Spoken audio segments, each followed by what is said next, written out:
Now, I talked a little while ago about what is a contrarian viewpoint, and this one certainly is. This is my LOF TV, as we call it, where I go around talking to different people in the League of First-Time Voters. What are people really saying and thinking about as we approach this historic election? Here are three men who tell me they are not going to vote for the person most people think that they would normally vote for. Take a listen. Want to take a look at race and set it aside and stick to who's best prepared to lead. And so, you think John McCain is better prepared to lead our country than Barack Obama? I know he's better prepared to lead. Isn't there any source of pride within you that says, I may be against this guy, I may like the other guy, but he makes me proud? No? Oh, absolutely. We're proud of Barack Obama. There are millions of children that look at him as a black man and say, wow, I can become a nominee to a major party. There's the potential to be president of the United States. Yes, we celebrate that. But see, but you would say to those children, don't vote for him. Yes, I would, based on principle. Absolutely. Principles matter. Lower taxes, strong national defense, traditional marriage, free market solutions, those types of things. That's what we believe in the Republican Party. Austin, you agree? I agree very much so. We're very proud of Barack, even though he's done a lot of good and everything. But you still have to look at it from principle aspect. You want to vote for the best candidate. McCain's proven. He's been in leadership positions before. I feel that Barack's a good candidate, but I feel at times he talks a lot, and I don't feel he can get everything that he talks necessarily done. I feel that he's just like a motivational speaker at sometimes, but I really think that being a Republican is the way to go. Is there anything that you guys feel at times from your friends or your family that make you feel pressure? Almost like, and I hate to use the word, but you know it's been used before, so I'll give it to you, a sellout to your own race. Hey, it comes up. We're a very conservative family. But when it comes to the issues, I start with questions that tend to bring silence, like if Democrats are for the poor, why are people still poor? And you can hear the silence in the room.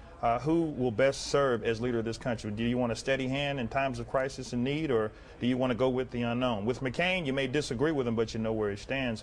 I'm not so sure you have that from the other side. There's going to be a lot of bashing comes with it, but you have to take it, and you have to know where you stand.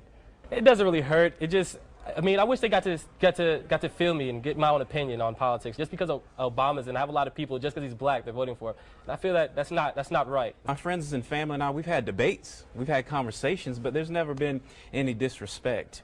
And I've found, in my experience with family, friends, coworkers, I've found that most people that I run into that are black, they are conservative. But for whatever reason, they just don't know it? They just don't know it yet. And it just doesn't translate to a Republican vote, but we're going to work on that. Republicans, Andre Walker and Ashley Bell, are here with us now. They start with the simple question: why? Well, I'll tell you, John, this is a decision that my family and I had to come up to. 6 or 7 months ago, we decided that we had to take a close look at where the Democratic Party was going. I'm an elected official. I represent a district that was carried strongly by John McCain. I only have about 20 to 25% African-American vote. My district's already pretty conservative. I've been a conservative Democrat my entire life. But when I looked at the party, and after this last election, we realized there were no conservatives left in the Democratic Party. State party or national party or both? Let's just say both. Both, I would say, it's pretty fair to say that if you're a conservative, you've been put on the outside of the Democratic Party. So when I had to make a choice, would I rather be in a party where I can rally the base, would I rather be in a party that really questions a lot of my stances on where I am? So I'd rather be in a party that's more comfortable. So answer the critic who says this is opportunistic, that you have a Republican wave. The Republicans clearly in the state of Georgia and across the country are making gains. And what better way to get some headlines and a higher profile than for an African-American Democrat to say, I switch? You know, that's just not the case in my case, because I'm not an elected official. I don't have a seat to protect. I don't have a seat at all. I'm just a regular citizen. I run a political blog, and I decided to switch over to the Republican Party purely for ideological reasons. I felt in my gut that it was time to go. What kind of a test do you have for the Republican Party? If you go back to the last two presidential elections, it's 9 or 8 or 10% African-American vote for the Republican Party. Do you have a test now that you're in the Republican Party and say, you guys better listen? Andre? You know, I don't think there is a test. I think that when it all boils down to it, issues such as keeping taxes low, reducing the size of government, making government more efficient, I think that resonates across the board regardless of what folks look like.